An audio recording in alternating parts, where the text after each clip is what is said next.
तस्वीरें देखिए झड़प की अलग अलग हिस्सों से, बस्ती से, ग्रेटर नोएडा से, आजमगढ़ से, बदायूं से, इसके अलावा और भी हिस्सों से लगातार झड़प की तस्वीरें सामने आई है। कई जगहों पर फर्जी मतदाताओं को गिरफ्तार किया गया है। औरिया से, आजमगढ़ से, कन्नौज से भी तस्वीर सामने आई जहां पर छिटपुट घटनाएं हुई हैं। कहीं पर फर्जी वोटर्स को पकड़ा गया, कहीं पर मतदान में हंगामा हुआ है। फर्जी वोटिंग को लेकर लोगों का पारा चढ़ गया, लोग एक दूसरे के साथ में नोकझोंक करते हुए दिखाई दे रहे हैं। ये अलग अलग हिस्सों की तस्वीर आपके सामने है जहां पर फर्जी मतदान को लेकर भी लोगों का गुस्सा, और साथ ही कहीं पर प्रत्याशी जो आपस में थे वो भिड़ते हुए दिखाई दिए, उनके समर्थक आपस में झड़प करते हुए दिखाई दिए। बिल्कुल, तो इन तस्वीरों में आपने देखा कि झड़प कैसे हुई अलग अलग क्षेत्रों में, अलग अलग शहरों में।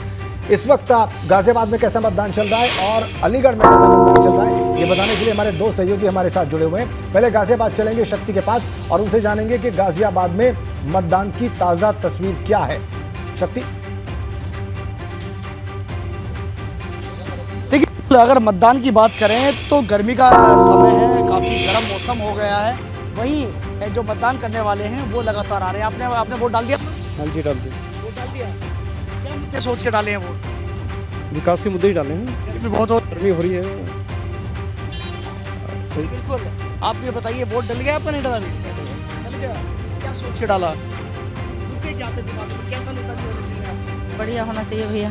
जी। और क्या, बढ़िया ही होना चाहिए। किस वार्ड से आई हैं आप? कहाँ से आई हैं? ओम नगर से। ओम नगर से आई हैं। देखिए बिल्कुल, और लोगों से बात करते हैं। काफी लोग हैं। जी, आपका जी। वोट डल गया? हाँ जी भाई साहब, निशान? निशान मेरा ये रहा। निशान ये रहा। वोट डाल दिया? वोट डाल दिया मैंने। क्या सोच के डाला? मन में क्या चल रहा था? गर्मी काफी है, तपिश काफी है। नहीं, मैं वोट डाल भी रहा हूँ और देखो थोड़ी बहुत सेवा भी कर रहा हूँ लोगों की, कि जो वोट डालने वाले बुजुर्ग सेवा भी कर रहे हैं। आपका वोट डल गया? निशान देखना चाहेंगे? हाँ जी, हाँ जी। क्या सोच के डाला? मन में क्या था? गर्मी बहुत है वैसे। गर्मी बहुत है, जी। यही सोच के डाला कि अपने क्षेत्र का विकास हो। बस का विकास। देखिए लगातार यहाँ पर जो वोट डाल कर आ रहे हैं लोग, उनसे हम लगातार बात कर रहे हैं। आपका वोट डल गया? डल गया। मन में क्या था? किन मुद्दों को लेकर क्या था? साफ सफाई, नेताजी कैसे हो हमारे? ये देखिए लोग होते हैं बोल नहीं पाते। जी जी, कैमरा सामने होता है तो बोल नहीं पाते। बिल्कुल वहीं सही आपको बात है दिखा रहे शक्ति हैं कि कि देखिए हर पोलिंग मतदाता सेंटर इतना के मुखर बाहर नहीं होता, उसके जहन में तो कुछ होता है लेकिन वो व्यक्त कर दे ये आवश्यक नहीं है। और उसी का एक उदाहरण अभी हमने देखा, लेकिन वो मतदान करने पहुंची थी, ये ज्यादा जरूरी है और वो कर रही हैं। अलीगढ़ चलेंगे नितिन उपाध्याय के पास।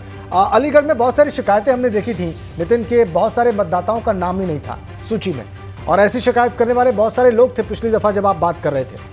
क्या अभी वहां पर क्या चल रहा है वो दिखाएं और बताएं, और शिकायतें कुछ कम हुई? बिल्कुल राजन, ये बात बिल्कुल तय है। देखिए मैं कई सारे पोलिंग सेंटर पर सुबह से घूम रहा हूँ।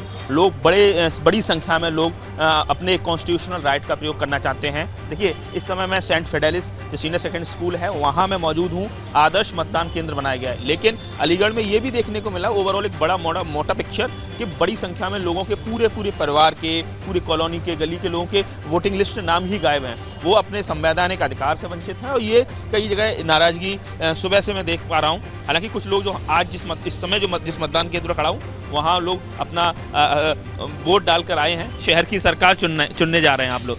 तो क्या लग रहा है, व्यवस्थाएं ठीक है? व्यवस्था जी बहुत अच्छी व्यवस्था है। पोलिंग सेंटर तो ये आदर्श है, तो ये आदर्श में जो स्टैंडर्ड्स होने चाहिए वो सारे फॉलो किए जा रहे हैं, लेकिन बाकी जगह क्या आप शहर में अगर बाकी जगह तो नहीं गए हैं, लेकिन अपने यहाँ के एरिया में बहुत नजर आ रहा है लोगों में। लेकिन फिर भी 1 बजे तक पोलिंग परसेंटेज कई जगह 35-40 तक पहुंच गया।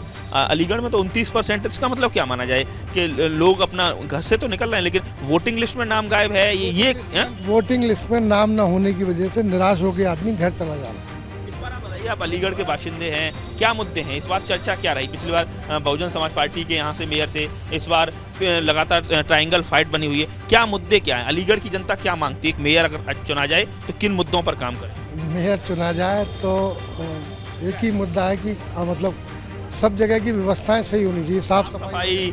मैं देख रहा हूँ ड्रेनेज सिस्टम में, देखा हूँ आगरा रोड से आ रहा था, मैं देख रहा था पूरी सड़कों पे पूरा पानी भरा हुआ है। यानी नालियाँ नहीं बनी है, या नालियाँ बनी है तो चौक हो। नालियाँ जो भरी रहती हैं, जो साल में सिर्फ एक बार साफ होती हैं, इनको 2-3 बार साफ होना चाहिए साल में, 3 बार कम से नितिन, जो कि अब लोगों के सामने समस्या है और जब वो वोट करने पहुंचे तो इस आशा के साथ पहुंचे हैं कि वो जिसको वोट दे रहे हैं वो इन समस्याओं का समाधान करेगा।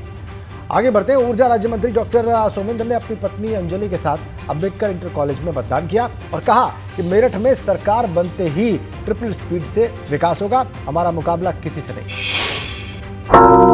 सोमेंद्र जी, आपसे जानना चाहूंगा कि कहीं ना कहीं सबकी नजरें टिकी हैं कि मेरठ की महापौर सीट पर क्या होगा, क्या लग रहा है? देखिए, मैं एबीपी का धन्यवाद करना चाहूँगा और सनोज भाई, मैं आपका भी धन्यवाद करना चाहूँगा। मैं देख रहा हूँ जिस तरह से आप गली गली जाकर आपने लोगों को जागरूक भी किया, मतदान के लिए भी जागरूक किया और लोगों तक खबर पहुँचाने का काम एबीपी ने किया। देखिए, मेरा यही आग्रह है मेरठ के देवतुल्य नागरिकों से कि 2014 में उन्होंने आशीर्वाद दिया तो देश के प्रधानमंत्री जी ने देश का मान सम्मान अंतर्राष्ट्रीय स्तर पर बढ़ाया। 2017 में आशीर्वाद दिया तो उत्तर प्रदेश के यशस्वी मुख्यमंत्री पूज्य योगी आदित्यनाथ जी ने उत्तर प्रदेश का मान सम्मान बढ़ाया। अब मेरठ की सरकार चुनने की बारी है, तो मैं यही आग्रह कर रहा हूं कि मेरठ की सरकार में आप अपनी भूमिका निभाते हुए मतदान करें, भारतीय जनता पार्टी को मतदान करें और ट्रिपल इंजन की जो सरकार बनेगी, ट्रिपल स्पीड के साथ हम लोग विकास करेंगे। मुकाबला किसी से?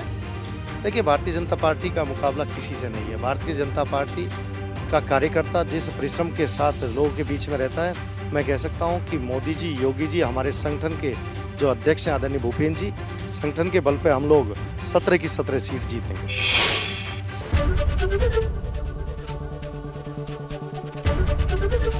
एबीपी गंगा, खबर आपकी, जुबान आपकी।